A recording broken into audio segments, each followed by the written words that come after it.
La position que le président Bassirou Diomaye Faye a partagée au sommet est liée aux défis globaux. Paix, sécurité, justice, équité, entre autres. Des enjeux qui commandent un avenir radieux. Nous ne pouvons réaliser cet avenir que dans la recherche de solutions communes dont le fondement se trouve dans un cadre multilatéral. Un cadre qui inspire confiance et adhésion et sert les intérêts de tous.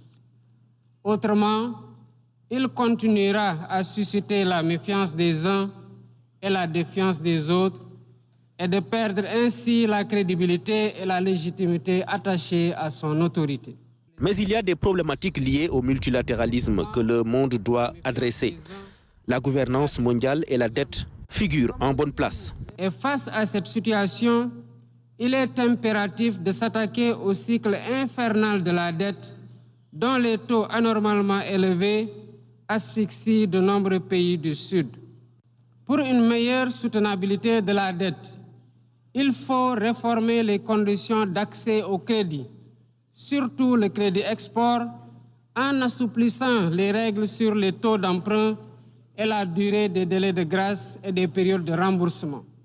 Deuxièmement, la nécessité de réformer la gouvernance politique, économique et financière mondiale pour refléter les réalités d'aujourd'hui.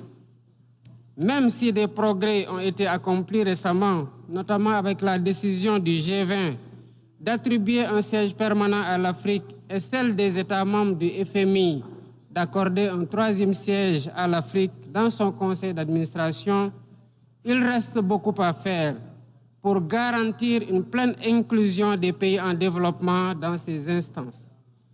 L'avenir doit également se faire nécessairement avec les jeunes.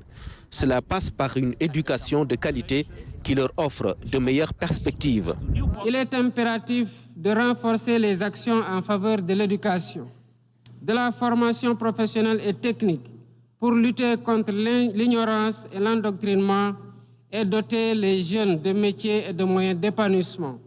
Il est essentiel d'investir davantage dans la connectivité et la digitalisation, par le renforcement des infrastructures numériques, l'innovation et le soutien à l'industrie créative des jeunes sur qui repose l'avenir.